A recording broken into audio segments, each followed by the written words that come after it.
Ming-Shun, can you hear us right now?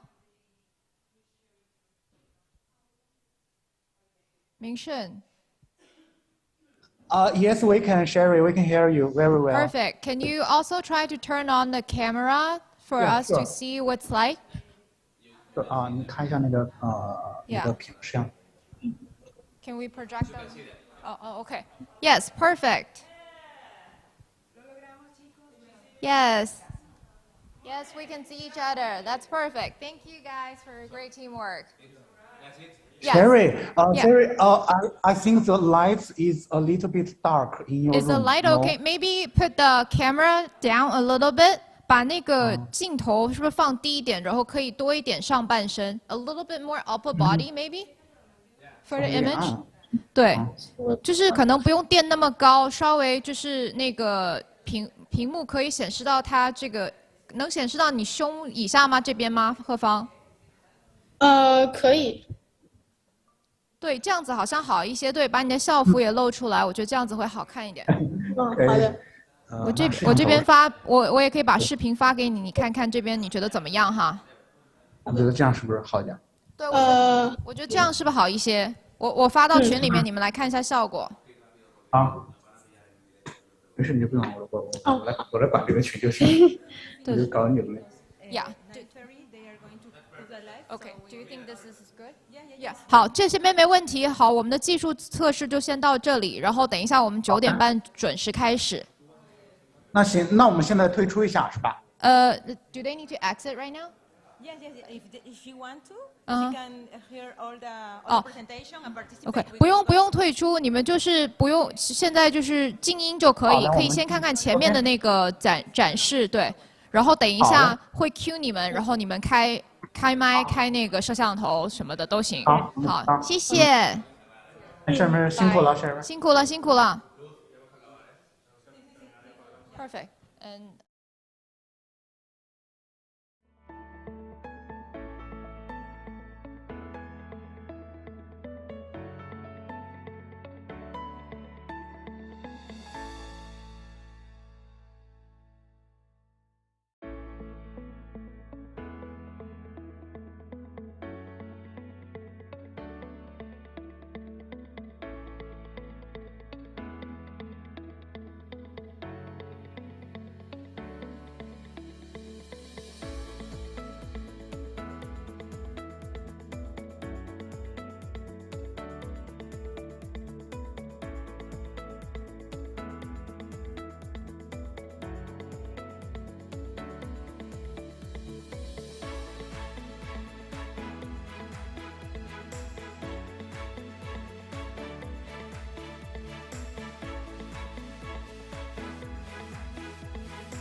comentado la relevancia de todos estos temas para el desarrollo de la educación superior. Han sido webinars llenos de reflexiones interesantes y de ideas que nos están haciendo repensar la educación superior en la región para la próxima década.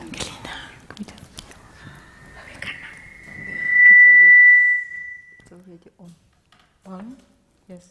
This room is really hard to find, and that's why we haven't started. Yes. So I'm going to beg your forgiveness for maybe 2 more minutes, if that's okay. We will finish this session on time. The good news is that we have a bit which is collapsible, so we can do it that way. So thank you for your patience, and if you just give us maybe 60 to 90 more seconds, we'll get going. All right?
If you have people watching online, greetings from wherever you're joining.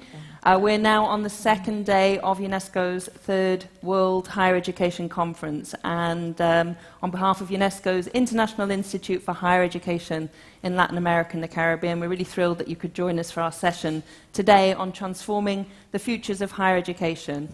I'm Emma Sabzalieva, and I'm joined by the team that's been working behind the scenes on the last couple of years on a very exciting, multi-phased project on the futures of higher education.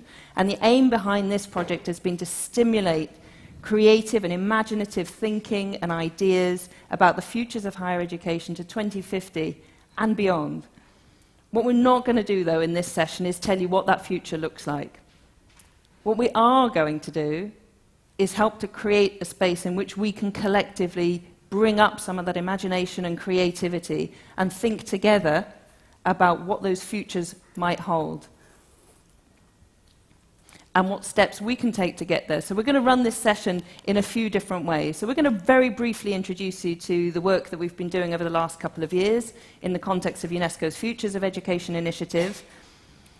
We're going to show you, this is going to be a premiere, a world premiere, of some video clips from some recent consultations that we've done. We're then going to bring into conversation directly, and you're going to have to help us here with your fingers crossed for good luck that the Zoom connection works. We have 2 youth who are going to be joining us from China and Venezuela, and they're going to be in conversation with 2 of the experts that we consulted with who are here in the room with us. So we're going to facilitate a conversation between them. We're then going to turn it over to you for an interactive session.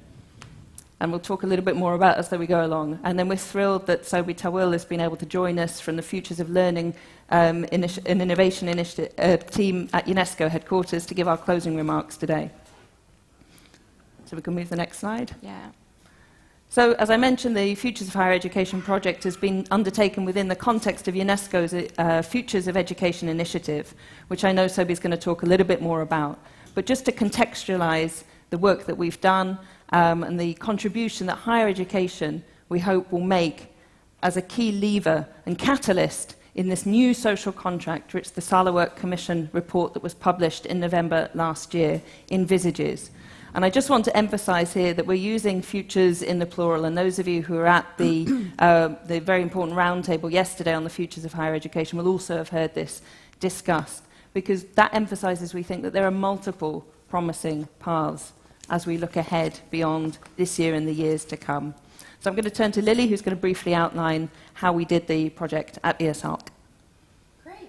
So our work on the future of higher education has 3 phases. Phase 1 is an expert consultation, which we involved 25 experts from all 5 UNESCO regions. And we had a launch of the report, Thinking Higher and Beyond, in May 2021, together with the publication of the 25 concept notes written by our global experts. Phase 2, the public consultation, culminated in the launch of the report Pathways to 2050 and Beyond, reflecting results from about 1,200 participants from almost 100 countries. And phase 3 is a youth consultation that began in December 2021 with a global youth forum and continued this year with several regional youth workshops in Venezuela and China involving about 200 youth from around 50 countries. So we apply different methodologies for these 3 consultations. The first one was the expert consultation, which basically was, we asked the expert participant to write 25 different concept notes. The experts that we chose were all around the world, and to also go further for those concept notes, we invite them to work in a workshop design sessions, so we could hear further from these experts. So based on that discussion, we wrote this expert consultation report, and then for the public consultation we applied survey design, and we disseminate this survey to collect the data about 2 main two different questions. In that case, we collect that data, we analyze it, and all the findings that we have are based on these 2 expert and public consultation. Finally, for the youth consultation, based on a workshop design, we consulted 150 youth, and we are right now running for our workshops in the UNESCO regions, and we are waiting for those results to come. So wait for us to see further the results of that consultation. So now we would like to invite you to join us for a little bit of an interactive session. And indicate, please, putting this number in the Menti, where are you from in terms of the region? Just put very quickly the region where you're from, and then we will see. Yes, we invite you to go to the website. If you have your cell phones or in your homes, you can go to the website www.menti.com and add the code. The code is, yes? Okay, we have Asia and Pacific already, Europe and North America. More. And some who are watching by YouTube, you can also participate. Yes, please do.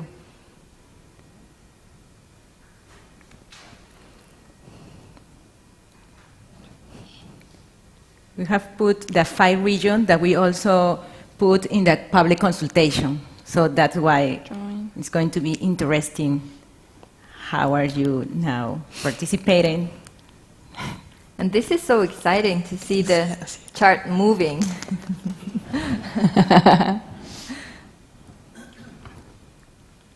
Okay. Have we got everyone? Okay. So we have 43 Europe and North America, 36 Asia and the Pacific, and 18 Latin America and the Caribbean. Okay, it's still moving, nice. Okay, then for the next, while it's still moving, but we will see how this compares to what we had in terms of our public consultation participants. Okay? Yes, so keep it in mind that the numbers that we saw No, we saw like Europe, Latin America. So now I invite you like to answer these questions. You can guess how many respondents have participated in our public consultation. You have 4 options. In this public consultation, 98 countries participate. So that is like a clue that you have in mind. And we can see like, what do you guess? What are you guessing? How many do you think participated? 500 to 999, 1,100, 1,499. Let's do on the previous page. Yes, yes, tiene que darle. Cristian, ¿puedes darle siguiente? No. No, it's next. Before, one previous one?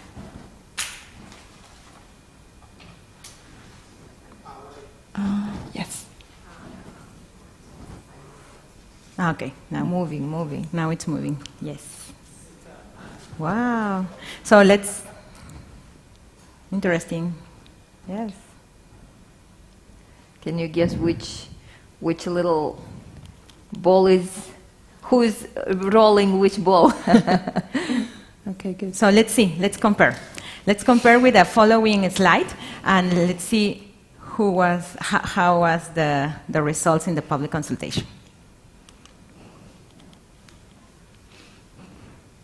So now we can see that in our public consultation, in terms of the region, since we're historically tied to Latin America and the Caribbean, we have the majority of responses coming from that region, which is 55.5%.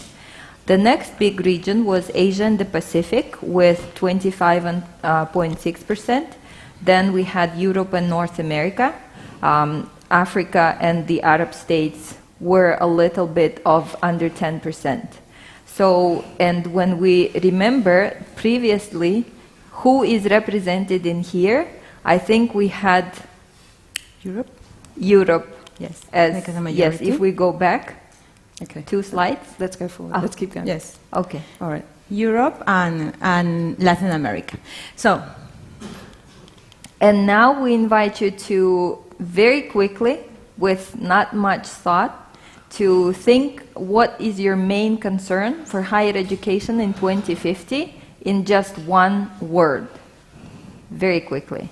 And you know, this is the question that we ask also to our participants in the public consultation. So we would like that to know, what do you think now that in 30 years, what would be your main concern? And then we are going to see what our respondents for the public consultation says. Nice. Inequity, opportunity, accessibility, tech-driven, equity, more inequality.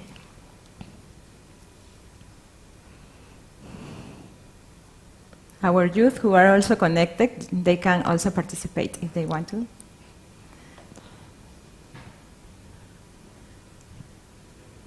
Tech-driven. That's interesting. Yes. Elitist. Elitist. Opportunity. Accessibility, equity, inequality, that is very, very interesting. Inclusion. So let's see. Okay. And when we think of our respondents, we can see how their responses in terms of their concerns about the futures of higher education, we have identified certain themes. So it's a human well-being, it's a social justice, which I think we have seen most of, about the inequality, accessibility, inclusion. Then we have 35% of people who were worried about sustainability, and we had people worried about the advances in technology and how this is going to affect the future employment, which we had tech-driven as well. Okay, next. Yes. So now we are going to ask you to see like the main hopes. before that. The main hopes. It's the same code. You now think in positive. What are your main hopes for the higher education in 2015?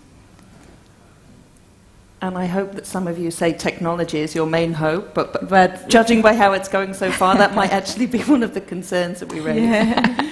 But this is an opportunity, this is a very low-stakes opportunity to start helping everybody think in the kind of futures thinking way. Yeah. So, you know, first thing that comes to your mind that you're thinking about for the years to come.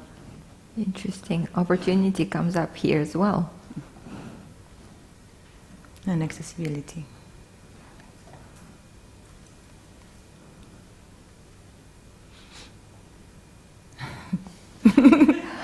That's interesting. Yeah. That's the code for the Menti. And flexibility. Flexibility, nice. So I hope that means that your main hope is that the Menti works.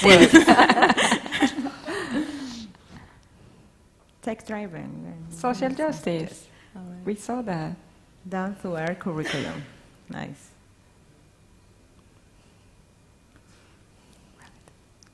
Sustainability. It's pretty nice that here we have more hopes than concerns. That is good also for us, like citizens, like people over here. That we are so hopeful. For sure. Yeah. Seeing as, you know, we know in the project that we've been kind of driving towards, you know, how could we create better futures for all, and what role could higher education play in that?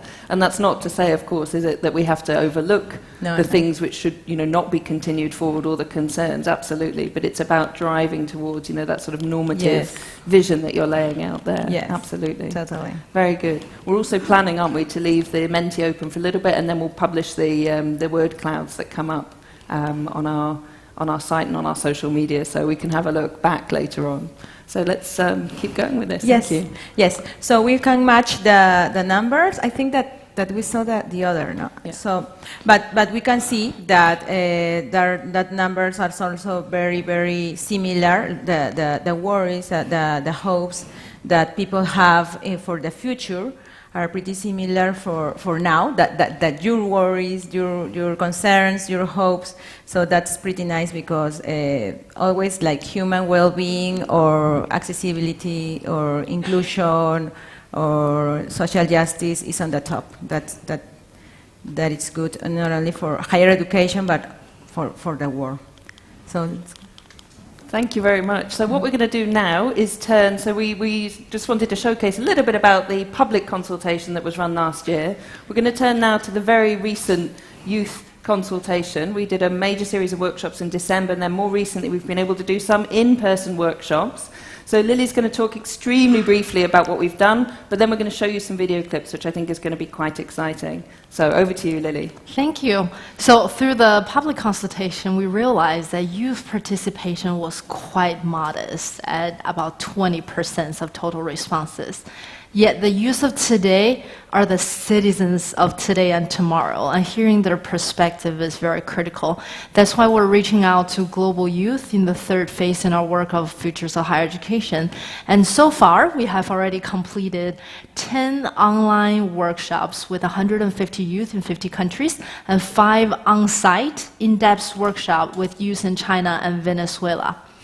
All participating youth are currently at school levels, which place them at a crossroad in deciding what to do next. For example, university, TVET, work, they name it. Now, are you ready to hear what our youth have to say? Please enjoy our first video, Higher Education and Me. Mi nombre es Moisés Barreto y mi próxima etapa educativa quiero que sea en la creación y codificación de aplicaciones para poder dar una ayuda a las personas discapacitadas. My dream is to become a science guy, so higher education is definitely crucial to achieve my dream. Sea la universidad en estudiar idiomas modernos. Aparte también me gustaría estudiar repostería. Sería terminar de seguir adelante estudiando para terminar mi carrera, que sería ingeniero automotriz. For me personally, I like to learn film and media studies, and higher education has completed this task of giving me the access to what I wanted to learn. Y me encantaría que mi próximo paso de la educación sería estudiar medicina para luego especializarme en otorrinolaringología. Soy Daniela Rojas. Mi próxima etapa educativa sería optar por un cupo para comenzar con mi carrera de comercio exterior.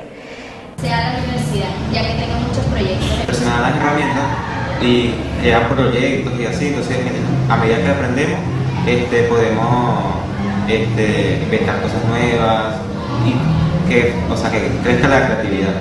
Higher education can generate some critical thinking, like I can have critical thinking. I think it is quite good in my daily life. La manera, retando por medio de las tareas y las distintas actividades,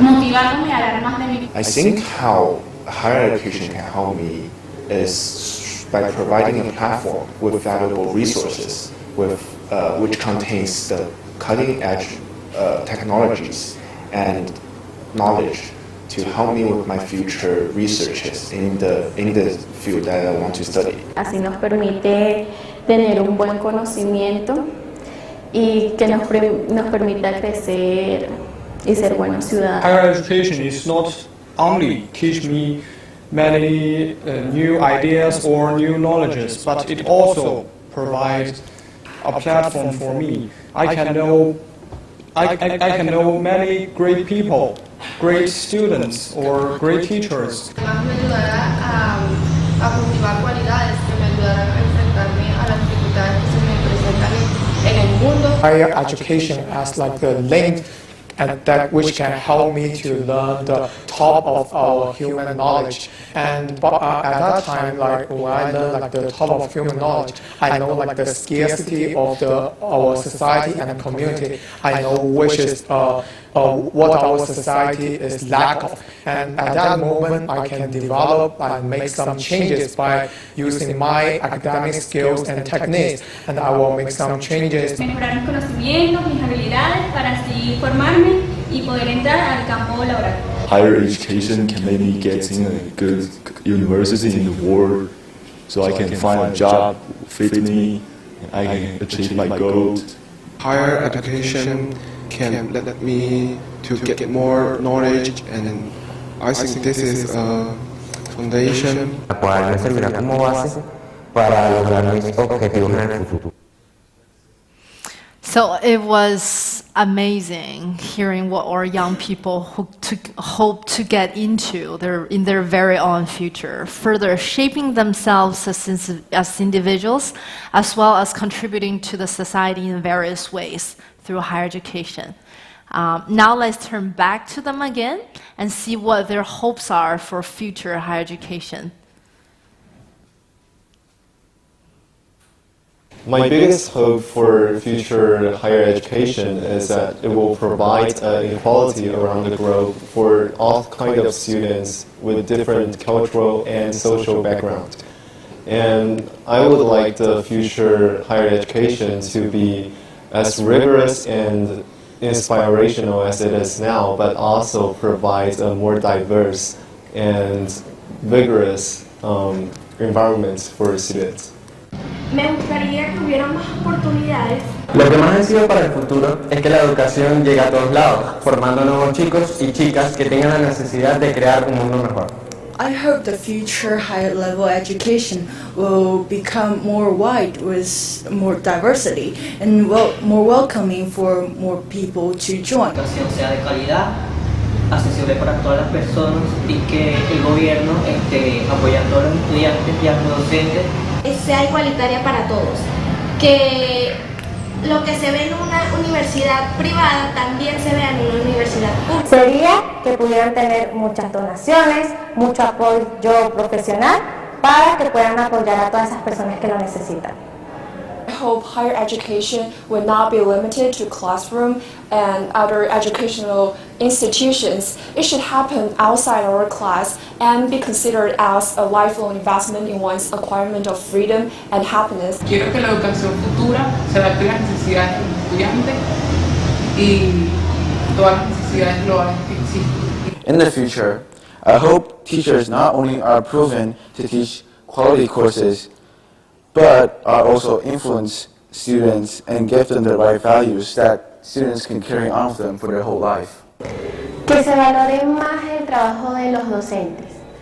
Simón Rodríguez una vez dijo, enseña y tendrás quien sepa, educa y tendrás quien haga. Y bueno, ese es el trabajo de los docentes, educar. Me gustaría que se creara una cadena donde no hubiera una persona que no tuviera educación. Whatever what can help the students, it will plan their way to get involved with a suitable teacher. Me gustaría que nuestra generación de relevo tenga una mejor educación que la de nosotros y los profesores sean mejor pagados.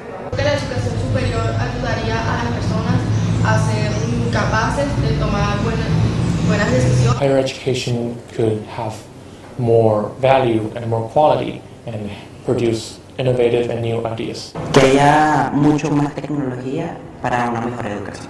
Future higher education to become more efficient. I hope it can clearly measure the students' ability and provide talented one with more resource to produce elites, the social elites, into the society.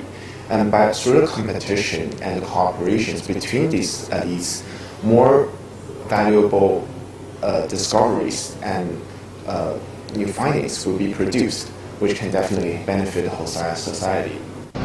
Es el futuro. Tengo esperanza de que salgan unas personas preparadas, unas personas con valores, unas personas que no tengan miedo al cambio, unas personas que no tengan miedo a apostar, que no tengan miedo a cumplir sus sueños y que puedan lograr todo lo que ellos quieren. Isn't this beautiful? While watching this video, sometimes we were excitedly in tears because of what the future could bring. But seriously, there were moments that we felt were really on a time machine and being sent to a comprehensive new world that's pushed by inspirations from our young generation. In September this year, the United Nations Secretary General is convening the Transforming Education Summit during the 77th UN General Assembly. The summit is proposed in our common agenda as part of the focus on better representing young people and future generations. At UNESCO IESAC, our commitment is that we will continue working with youth, starting with engaging them in important conversations that are related to higher education they will receive, and further with acting on their hopes together with them and you as our partners. Through our youth consultation, we have been designing a youth engagement toolkit for policymakers and higher education management personnel to involve youth in contextualizing transformative plans of higher education in areas such as pedagogical design, digitalization, inclusion, well-being, and many more. This toolkit, which will consist of questionnaires, workshop plans, youth engagement strategies, and practical tips, can potentially bring step-by-step instruction for our stakeholders. We'll have a separate launch for this youth engagement toolkit, so please stay tuned, and thank you again for taking the time to listen to our youth. Back to you, Emma. Well, in fact, we're not quite finished with the youth yet. So, again, I'm going to be slightly reliant on technology. At this point, what we're going to do is a little bit of a transition on the stage. So we're going to try and bring in, live, from Venezuela, where it is 3 a.m., and China, where it is a slightly more reasonable 3 p.m., two of the young people who were involved with our workshops. Eglis, can you try and help make sure that we can bring in Victor and Hefeng? At the same time, I'm going to invite two of the experts who were involved in the consultation that we organised last year to join me on the stage here. So Mpini Makwe and Chanita Ruxpongwang, if you'd like to come to the stage with me. And let's see if we can turn the screen over, please, to the Zoom. And then we are going to have a nice chat. Are you going to join me on this side? Wonderful. Why don't you join me here, because you're going to have the screen behind you, and Chanita's over there. That's wonderful. Okay, do we have our Zoom set up? So I'm setting it, okay. All right.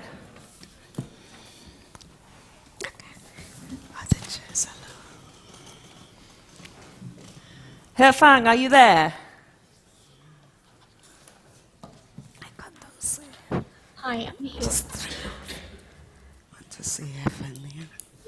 Wonderful. Hefang, good afternoon. Thank you so much for being with us today. Do you hear us well? Yes. Excellent. So Hefang is a grade 10 student in Shenzhen in China.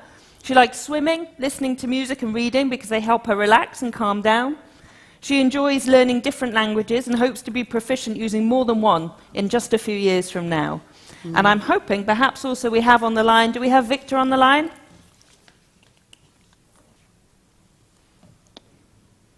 So Hefang, we're going to see whether we can find Victor.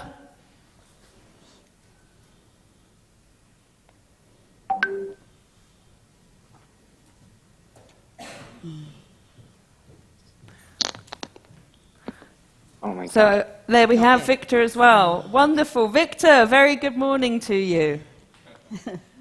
Thank you very much. Victor, we can't say how much we appreciate you joining us at 3 a.m. and Hefang as well at 3 p.m. Hefang's actually still at school, so she's still got her school clothes on as well. So we very much appreciate you taking the time to join us at UNESCO's World Higher Education Conference. If we can pin both Victor and Hefang so that we can see them both at the same time, we're working on that. That will be wonderful.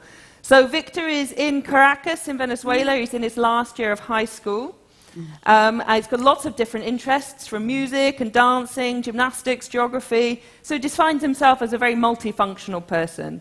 So he's still deciding what he wants to be when he grows up. And Victor, don't worry, you're not alone. Most of us still are deciding as well. So he might have a possible future in arts or medicine. He mentions that connecting with a person through a song or a painting has no price, like the face of someone grateful for help saving them or their family. So Victor and Hefang, I'm hoping that you can see us on the stage. So you can see me, Emma, Sabzalira, and I'm joined sitting next to me is Mpini Makwe.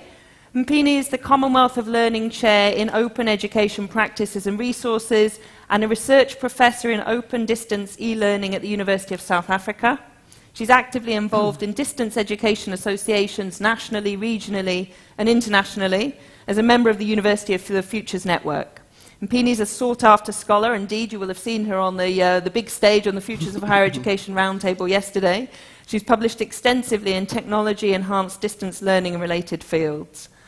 And on the other side of the stage, you see Chanita Ruxbonwang, who's the Vice President and Dean of the Graduate School of Education at Siam University in Thailand, as responsible there for academic affairs and sustainability projects. Previously, she was Dean of Faculty of Education at Chulalongkorn University.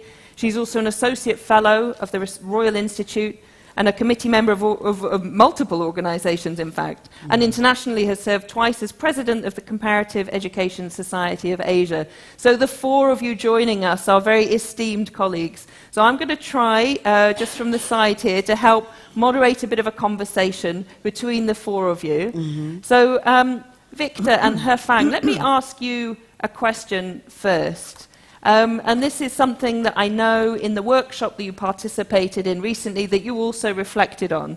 So can you tell us, I'm going to ask Hefang to answer first and then Victor, what's the biggest challenge that you see for society in the future? Hefang. Yes, I can hear you. I think the turns brought by globalization will be the greatest challenge faced by the future society. Unbalanced socio-economic development and unfair learning environments among youth are two biggest challenges we need to think about. As the future generation, I believe how to allocate social resources to ensure equalities and equity in personal development, particularly for youth, will be critical, needs to be addressed urgently. For example, we need to have more diverse learning opportunity to support our extracurricular activities and also to discover our interest and passion for learning. Yes, thank you. Thank you so much. Victor, what would you say is the biggest challenge for society in the future? Well, I think that the biggest challenge for society is to get more united as humanity to recognize and solve the problems that could come our way in the future. Fantastic, thank you. Now, as you know, we have Mpine and Chanita here with us.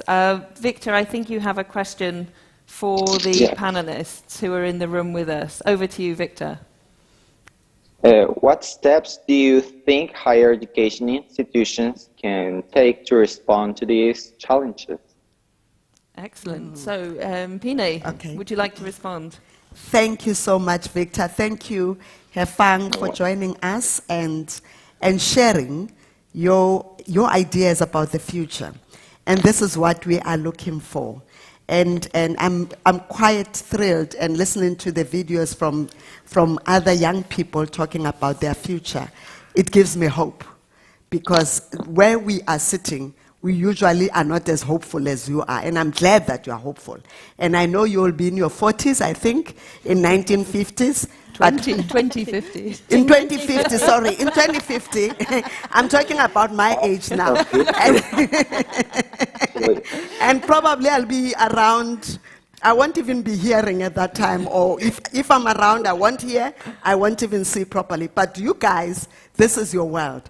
So the steps that we need to take is to start thinking actively about what the future looks like.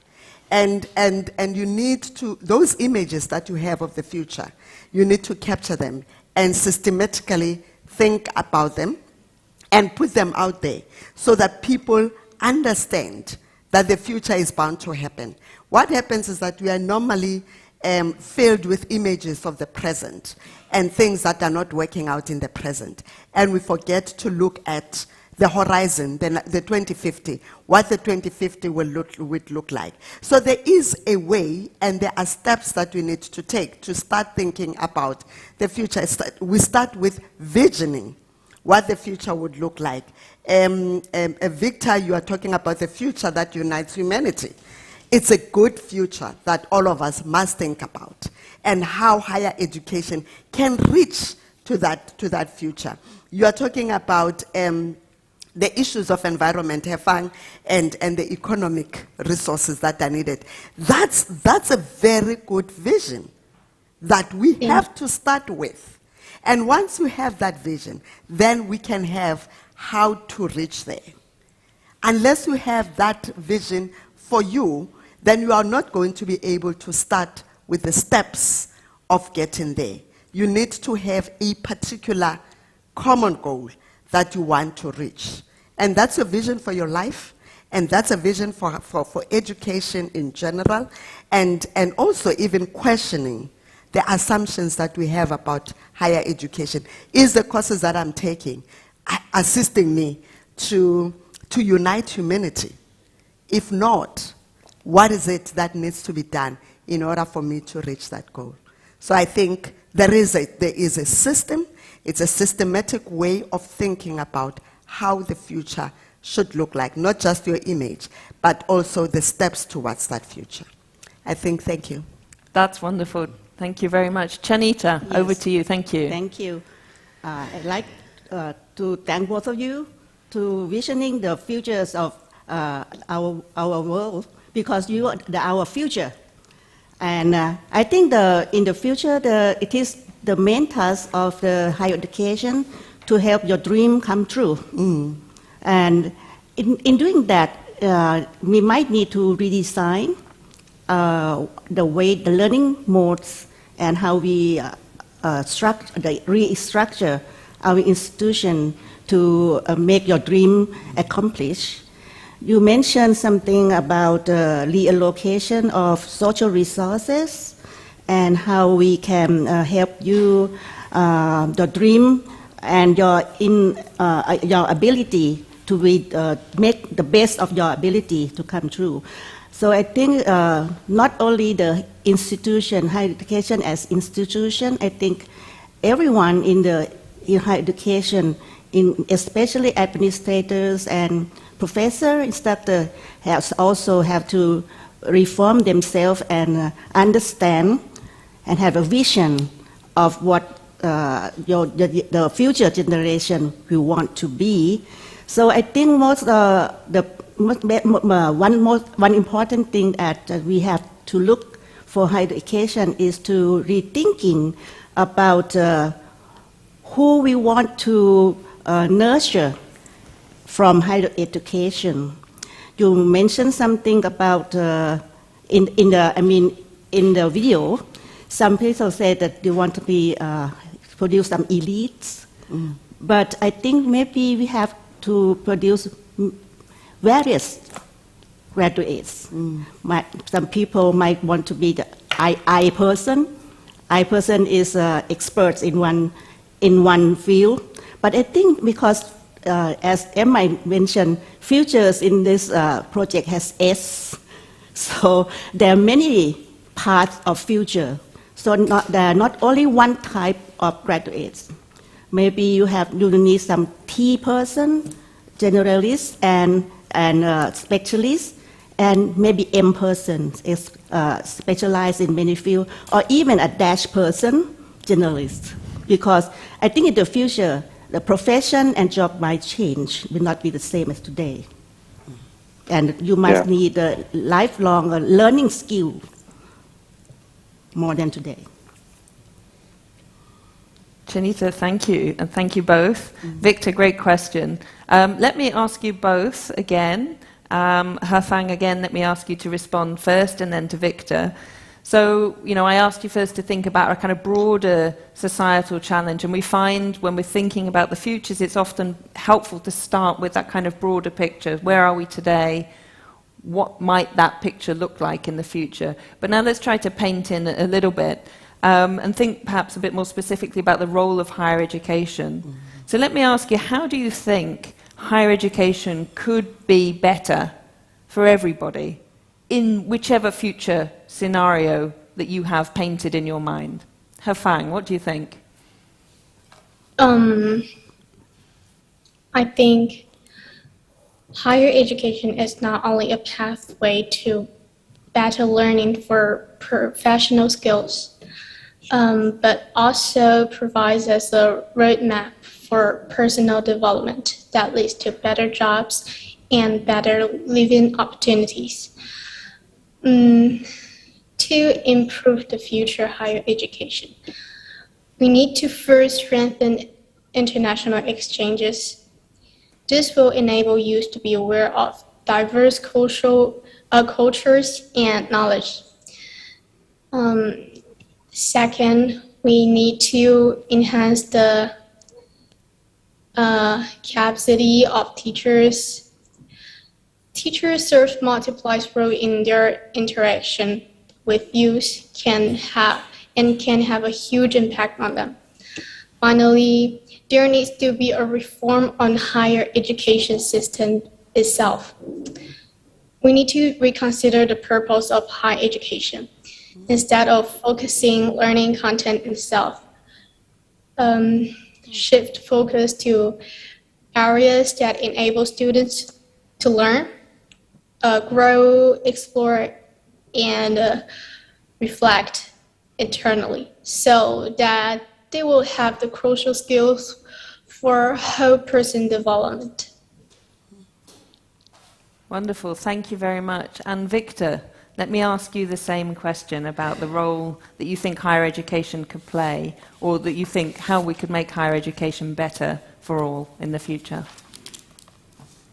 Well, I think that we can take higher education one step forward in the future by making it free, quality education, and for everyone who really wants it, because everyone should have the possibility to specialize in whatever subject they want, without having to worry about their ideology, their religion, their race, their sexual orientation, or things like that, because at the end of the day, education is the foundation to any society. And if we want to be a better society in the future, I think we need to upgrade our education now. Okay, those are powerful responses from the two of you. Thank you so much. Hefang, I think you have a question that you would like to put to Mpine and Chanita. Yes, How can higher education institutions respond to these ideas? Okay. Go for it. I think they're seeing us through the camera there, but you can see them on the Okay, screen. So, okay. Pina, go ahead. Right, you're ready for this one. Let's do it. Okay. No, thank you so much. Yeah, now you are challenging us big time. How can we respond to your challenges?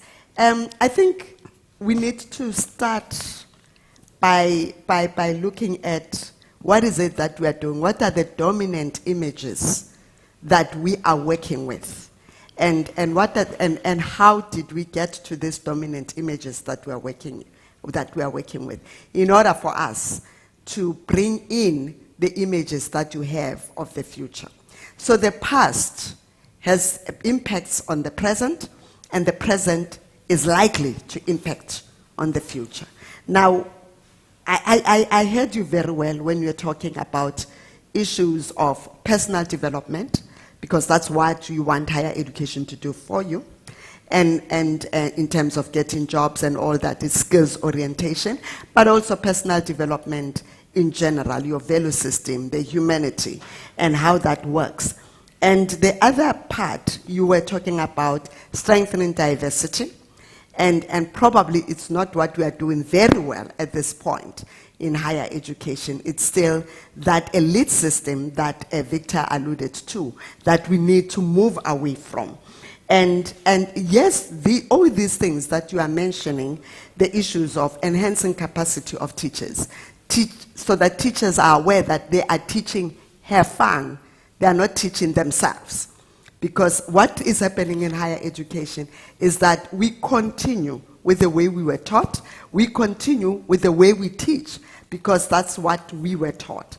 But now you are saying to us, move away and think about what our dreams are, and how do we prepare a 40-year-old who's going to be functioning in 2050, in the society of 2050. So again, going back, is that we need to start to systematically think about these issues in order for us to move from the images that are dominant and create new images for the future.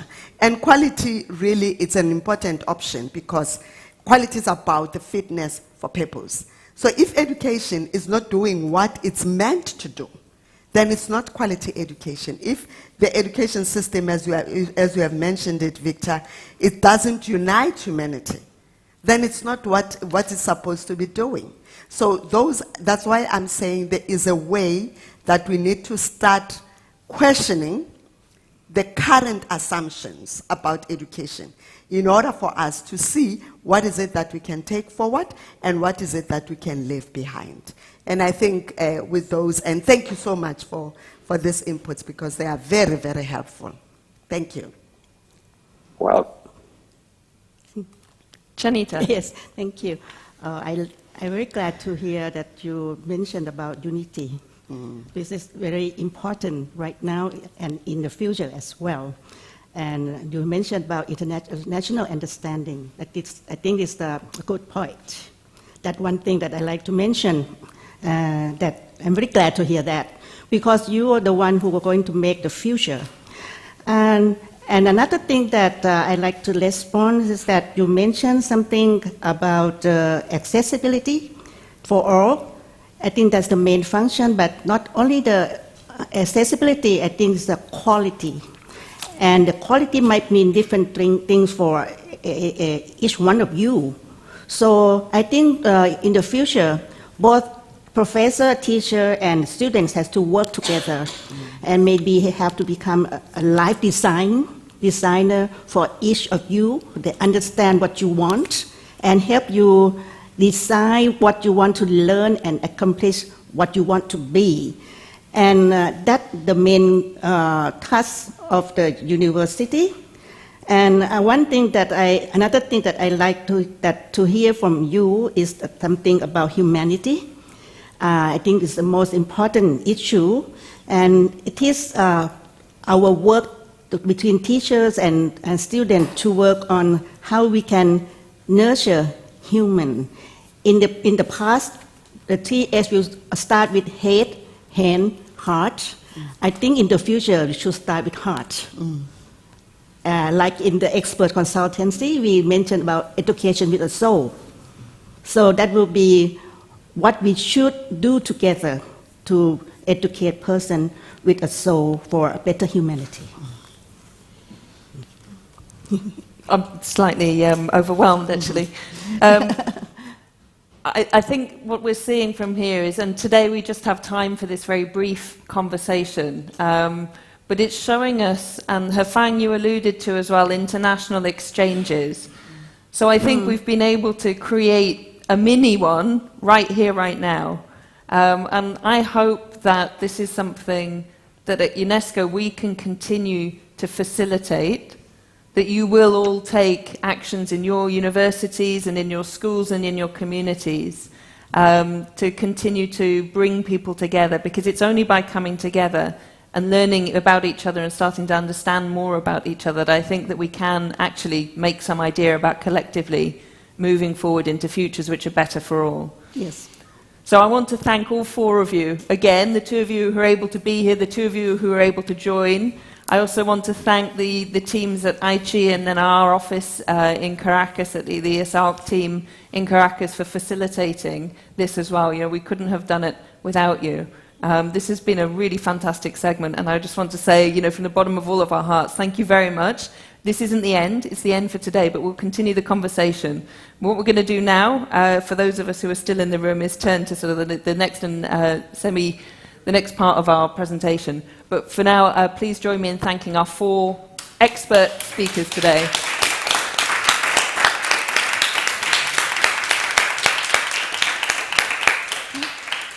Thank you very much. Thank you. Thank you. All right, so we're going to come back to the sort of overarching part of the project on the futures of higher education.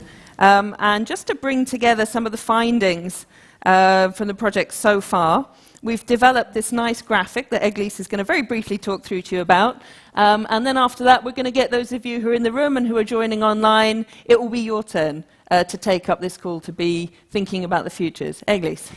Yes, well, we built this graph based on the public consultation and also the expert consultation.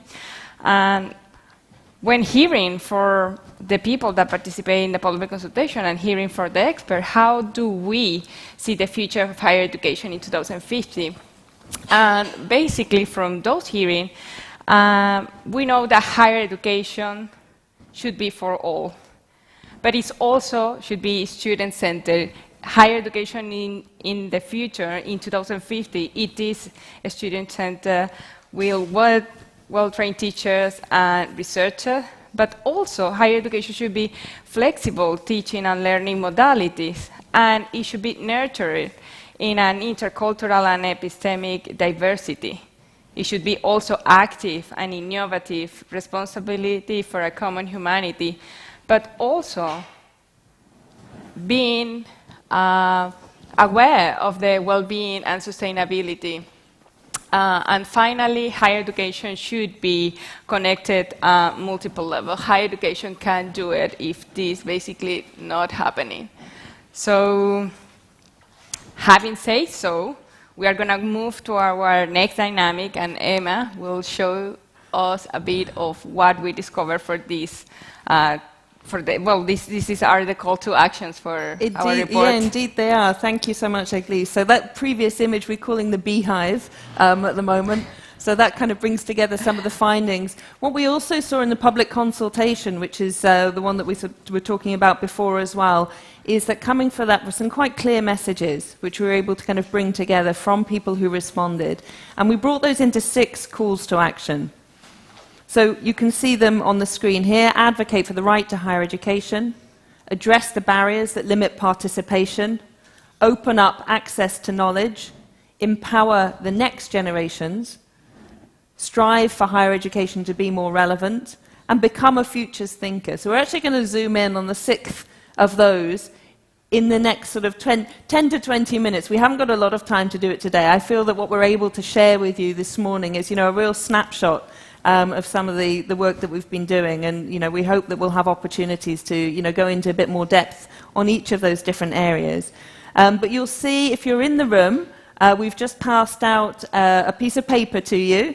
If you're joining online, or if you're in the room and you'd prefer to do this on a device, you can either type in the URL that you see there or scan the QR code, and that's going to take you to a Word doc version of the same sheet that those who are in the room have as well. So what we're going to get you to do, so in the room it's 10:30, so we've got about 15 minutes, so it's very, very brief for now. We're just going to make a start. This isn't going to be an opportunity to go with this, but the document will stay on the UNESCO IESALC website, so you can access this at any time. We can also run facilitated workshops with you in your institutions or within your organizations to go through this in a little bit more depth and at a slightly less hectic pace than we are doing today. So if we just go to the next sheet, and then we'll come back to the QR code in case you want to scan it again. So what you see, so the sheet has two sides. So on the first, we've got the 6 calls to action which come from our public consultation. And what we'd like you to think through now, either by yourself, or we'd encourage you to do this in a slightly more collegial way and buddy up with whoever's near to you in the room. I appreciate if you're online, you might be joining from your computer, but please know that we have a big virtual community out there. And think about how you, as an individual, as a person, can affect change in relation to these calls to action. So, if you're in a higher education institution at the moment, is this something that could be done in your department? Is it something that could be taken up at institution-wide level? Perhaps you're working in a government or a non-government organisation. You have access to different levels. So thinking about that first, I think, helps to frame the terms of the debate. But if you are a student, you could also see what changes you could do from your perspective. If you are in high school, if you are going to higher education, what changes might need to be doing in order you to think about the future. If we are dreaming of this future, we need to start doing something. So this handshake is basically to you to think, but also thinking with others. And I think we encourage you to become a future thinking by this way. Just work on that, bring your teammates, bring your teachers, bring the community to think about those little actions that we might need to take in order to move forward. Exactly. So what we're saying on the one hand is that there may be things that we can do right here, right now. But there might also be things that you would like to see done. So the idea here is to think about what could we do now, but then also what could we do if we had more time, if we had more people with us, if we had more funding. I think that might also be an important one. And there's probably other kind of more something else's that we could add into the mix. And then on the other side of the sheet, on the other page of the sheet, we know that these calls to action aren't exhaustive. These are the ones that came from the public consultation, so that comes from a body of 1,200 people. But there's a lot more people. So we know if there may be other calls to action that you think about that will be important for ensuring that we get to higher education futures which are better for all. That's what it is that I think we want to try and kind of collectively help us work towards. So in the same kind of thinking about that would apply. So we're actually going to stop talking for a bit and invite you to reflect on these questions, whether you're doing that online or in the room here. We'll come round and talk to you all about that. And then we're going to see whether in the next 10 minutes or so there are things that we'd like to feed back, and I'm going to use the opportunity to see whether we've got a way to interact with people who are joining online. So let's go back, let's put back please the 6 calls to action, the QR code. So we'll leave that up on the screen for now. And then let's see where we go from here. So with my team, if you'd like to start working your way around the room, and if you're in the room, come and join up with somebody else. All right, let's do this together. Let's think together. All right? Yeah. Let's do it.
today.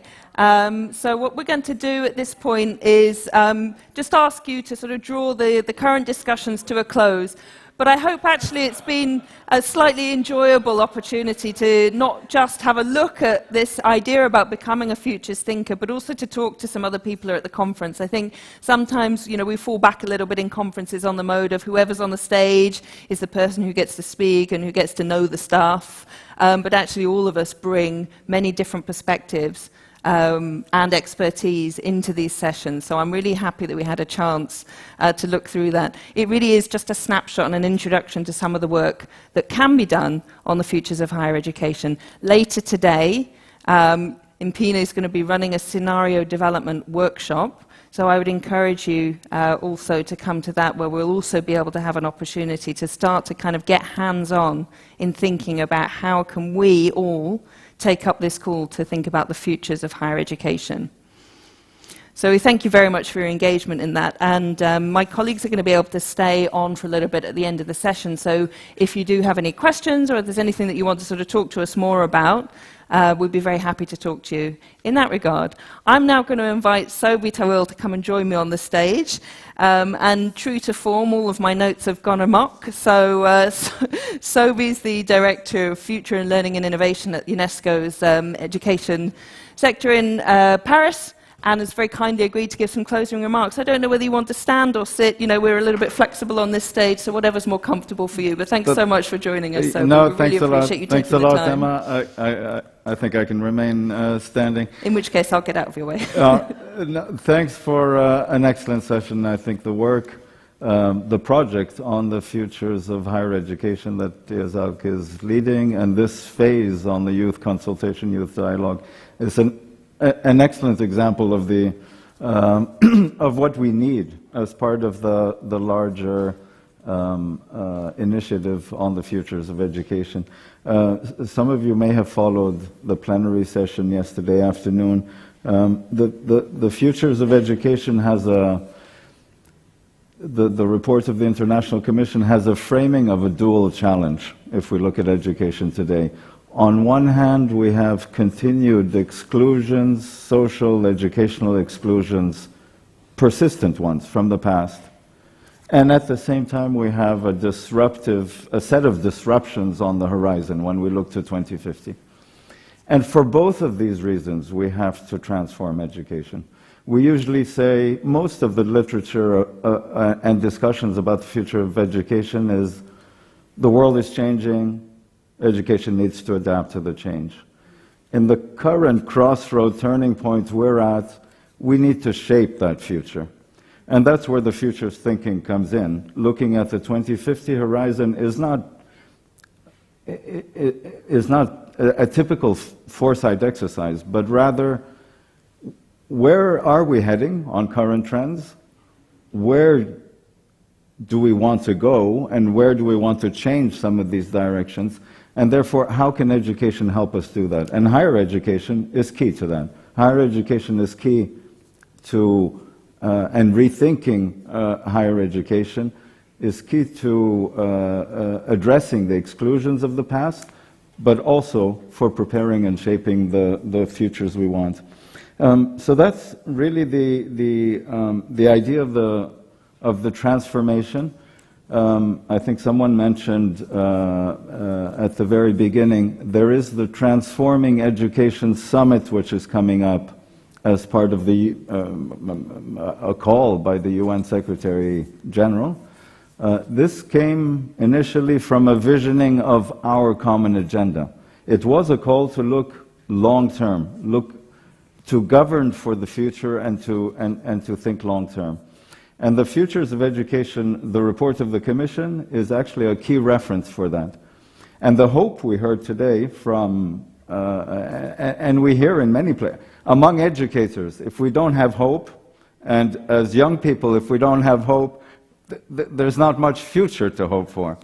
And so the seriousness of the moment is also balanced by the hope that we have. And the framing in transforming the future, 3 simple questions. We're not starting from scratch. There are good practices. We do have good traditions as well that need to be maintained, that need perhaps to be strengthened, even protected. But we also know some things are not taking us in the right direction at all in education. Some things we must abandon. So what do we keep? What do we maintain? What do we strengthen? We're not starting from scratch, but then looking at this longer-term future, what needs to change today in education? What do we need to abandon in the way that we do education, we organize learning? That's it, I think. Just again, I mean, thank you to everyone involved. This is exactly the type of thing we need at every level. I had almost a workshop just a week ago. It was 30 school directors and managers from a municipality.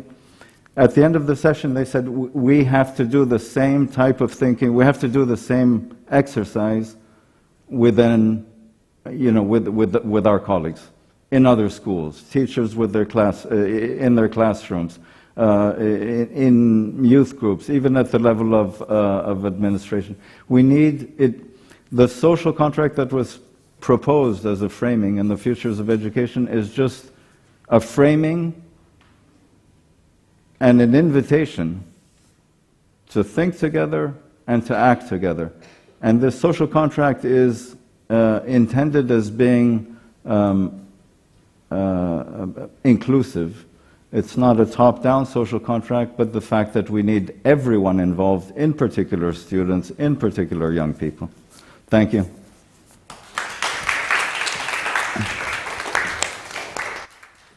Many thanks. I don't want to say anything more because I think those are beautiful words. So we're going to wrap up for today. My colleagues will be here, so please let's continue this conversation. Thank you very much to the team. Thank you to Dana, thank you to Luz, thank you to Eglis, thank you to Lily, and thank you to everybody else who's been here today. So that's us for today. Thank you.